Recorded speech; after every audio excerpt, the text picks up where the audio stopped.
সবাইকে প্রণাম জানিয়ে শুরু করছি আজকের পর্ব। আজ কথা বলবো স্বামী বিবেকানন্দ এবং তাঁর শিষ্যর সাথে আমিষ নিরামিষ আহার বিষয়ে স্বামীজির একটি সুন্দর আলোচনা। চলুন শুরু করা যাক। এক শিষ্য স্বামীজিকে প্রশ্ন করছেন, স্বামীজি, খাদ্যাখাদ্যের সহিত ধর্মাচরণের কিছু সম্বন্ধ আছে কি? স্বামীজি উত্তরে বলছেন, অল্প বিস্তর আছে বই কি।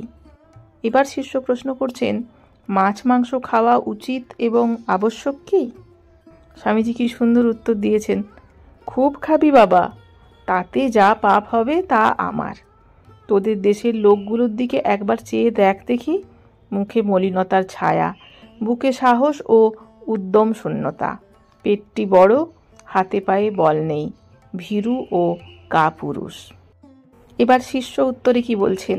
শিষ্য বলছেন, মাছ মাংস খাইলে যদি উপকারী হইবে, তবে বৌদ্ধ ও বৈষ্ণব ধর্মে অহিংসাকে পরম ধর্ম বলিয়াছে কেন? এবার স্বামীজি বলছেন, বৌদ্ধ ও বৈষ্ণব ধর্ম আলাদা নয়। বৌদ্ধ ধর্ম মরে যাবার সময় হিন্দু ধর্ম তার কতকগুলি নিয়ম নিজেদের ভেতর ঢুকিয়ে আপনার করে নিয়েছিল। ওই ধর্মই এখন ভারতবর্ষে বৈষ্ণব ধর্ম বলে বিখ্যাত। অহিংসা পরম ধর্ম, বৌদ্ধ ধর্মের এই মত খুব ভালো। তবে অধিকারী বিচার না করে বলপূর্বক রাজশাসনের দ্বারা ওই মত জনসাধারণ সকলের উপর চালাতে গিয়ে বৌদ্ধ ধর্ম দেশের মাথাটি একেবারে খেয়ে দিয়ে গেছে। ফলে হয়েছে এই যে, লোকে পিঁপড়েকে চিনি দিচ্ছে আর টাকার জন্য ভাইয়ের সর্বনাশ করছে। অমন বকধার্মিক এই জীবনে অনেক দেখেছি। অন্য পক্ষে দেখ, বৈদিক ও মনুক্ত ধর্মে মৎস্য মাংস খাবার বিধান দিয়েছে, আবার অহিংসার কথাও আছে। অধিকারী বিশেষে হিংসা ও অধিকারী বিশেষে অহিংসা ধর্ম পালনের ব্যবস্থা আছে। শ্রুতি বলছেন, মা হিংসাত সর্বভূতানি। মনুও বলেছেন, নিবৃত্তিস্থ মহাফলা। এবার শিষ্য বলছেন, কিন্তু এমন দেখিয়াছি মহাশয়, ধর্মের দিকে একটু ঝোঁক হইলেই লোক আগে মাছ মাংস ছাড়িয়া দেয়। অনেকের চক্ষে ব্যভিচারাদি গুরুতর পাপ অপেক্ষাও যেন মাছ মাংস খাওয়াটা বেশি পাপ। এ ভাবটা কোথা হইতে আসিল? এবার স্বামীজি বলছেন, কোত্থেকে এলো তা জেনে তোর দরকার কি? তবে ওই মত ঢুকে যে তোদের সমাজের ও দেশের সর্বনাশ সাধন করেছে তা তো দেখতে পাচ্ছিস। দেখ না, তোদের পূর্ববঙ্গের লোক খুব মাছ মাংস খায়, কচ্ছপ খায়, তাই তারা পশ্চিম বাংলার লোকের চেয়ে সুস্থ শরীর। তোদের পূর্ব বাংলার বড় মানুষেরাও এখনও রাত্রি লুচি বা রুটি খেতে শেখেনি, তাই আমাদের দেশের লোকগুলোর মতো অম্বলের ব্যারামে ভোগে না। শুনেছি পূর্ব বাংলার পাড়া গাঁয়ে লোকে অম্বলের ব্যারাম কাকে বলে তা বুঝতেই পারে না। শিষ্য এবার বলছে, আজ্ঞা হাঁ, আমাদের দেশে অম্বলের ব্যারাম বলিয়া কোনো ব্যারাম নাই। এ দেশে আসিয়া ওই ব্যারামের নাম শুনিয়াছি। দেশে আমরা দুবেলায় মাছ ভাত খাইয়া থাকি। স্বামীজি বললেন, তা খুব খাবি। ঘাস পাতা খেয়ে যত পেট রোগা বাবাজির দলে দেশ ছেয়ে ফেলেছে, ওসব সত্যগুণের চিহ্ন নয়, মহাতমগুণের ছায়া, মৃত্যুর ছায়া।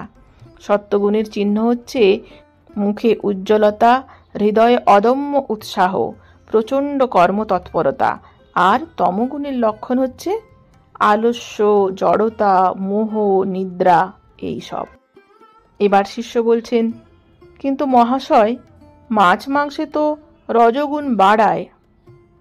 স্বামীজি বলছেন, আমি তো তাই চাই, এখন রজগুণেরই দরকার। দেশের যেসব লোককে এখন সত্যগুণী বলে মনে করছিস, তাদের মধ্যে 15 আনা লোকই ঘোর তমভাবাপন্ন।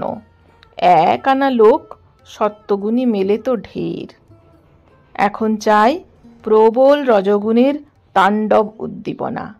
দেশ যে ঘোর তমসাচ্ছন্ন, দেখতে পাচ্ছিস না? এখন দেশের লোককে মাছ মাংস খাইয়ে উদ্যমী করে তুলতে হবে, জাগাতে হবে, কার্য তৎপর করতে হবে, নতুবা ক্রমে দেশশুদ্ধ লোক জড়ো হয়ে যাবে, গাছ পাথরের মতো জড়ো হয়ে যাবে। তাই বলছিলুম মাছ মাংস খুব খাবি। এবার শিষ্য বলছেন, কিন্তু মহাশয়, মনে যখন সত্যগুণের অত্যন্ত স্ফূর্তি হয় তখন মাছ মাংসে স্পৃহা থাকে কি? স্বামীজি মহারাজ উত্তরে বলছেন, না, থাকে না। সত্যগুণের যখন খুব বিকাশ হয় তখন মাছ মাংসে রুচি থাকে না। কিন্তু সত্যগুণের এই সব লক্ষণ জানবি। পরের জন্য সর্বস্বপণ, কামিনী কাঞ্চনে সম্পূর্ণ অনাসক্তি, নিরভিমানতা, অহং বুদ্ধি শূন্যতা, এই সব লক্ষণ যার হয় তার আর আমিষ আহারের ইচ্ছা হয় না। আর যেখানে জানবি মনে ওই সব গুণের স্ফূর্তি নেই অথচ অহিংসার দলে নাম লিখিয়েছে, সেখানে জানবি হয় ভণ্ডামি, না হয় লোক দেখানো ধর্ম। তোর যখন ঠিক ঠিক সত্যগুণের অবস্থা হবে তখন আমিষ আহার ছেড়ে দিস। শিষ্য বলছেন, কিন্তু মহাশয়, ছান্দোগ্য শ্রুতিতে তো আছে আহার শুদ্ধ সত্যশুদ্ধি, শুদ্ধ বস্তু আহার করিলে সত্যগুণের বৃদ্ধি হয় ইত্যাদি। অতএব সত্যগুণী হইবার জন্য রজ ও তম গুণ উদ্দীপক পদার্থ সকলের ভোজন পূর্বেই ত্যাগ করা কি এখানে শ্রুতির অভিপ্রায় নহে? স্বামীজি এবার বলছেন, ওই শ্রুতির অর্থ করতে গিয়ে শঙ্করাচার্য বলেছেন আহার অর্থে ইন্দ্রিয় বিষয়, আর শ্রী রামানুজ স্বামী আহার অর্থে খাদ্য ধরেছেন। আমার মত হচ্ছে তাঁদের ওই উভয় মতের সামঞ্জস্য করে নিতে হবে। কেবল দিনরাত খাদ্যাখাদ্যের বাদ বিচার করে জীবনটা কাটাতে হবে না, ইন্দ্রিয় সংযম করতে হবে।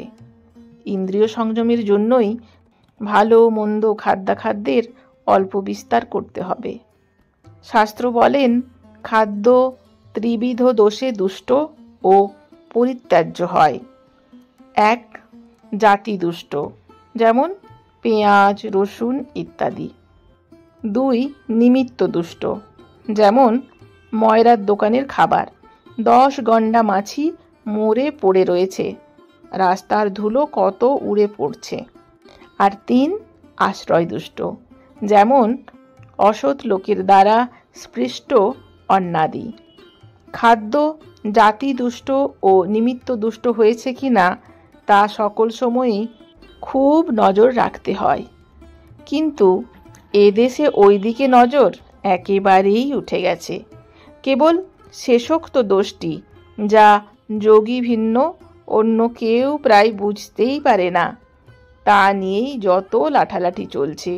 ছুঁয়ো না করে ছুতমার্গির দল দেশটাকে ঝালাপালা করছে। তাও ভালো মন্দ লোকের বিচার নেই, গলায় একগাছা সুতো থাকলেই হলো, তার হাতে অন্ন খেতে ছুতমার্গীদের আর আপত্তি নেই। খাদ্যের আশ্রয় দোষ ধরতে পারা একমাত্র ঠাকুরকেই দেখেছি। ঠাকুর অর্থাৎ শ্রীরামকৃষ্ণ পরমহংসদেবের কথা তিনি বলছেন। এমন অনেক ঘটনা হয়েছে যেখানে তিনি কোনো কোনো লোকের ছোঁয়া খেতে পারেননি। বিশেষ অনুসন্ধানের পর জানতে পেরেছি বাস্তবিকই সে সকল লোকের ভিতর কোনো না কোনো বিশেষ দোষ ছিল। তোদের যত কিছু ধর্ম এখন দাঁড়িয়েছে গিয়ে ভাতের হাঁড়ির মধ্যে। অপর জাতির ছোঁয়া ভাতটা না খেলেই যেন ভগবান লাভ হয়ে গেল।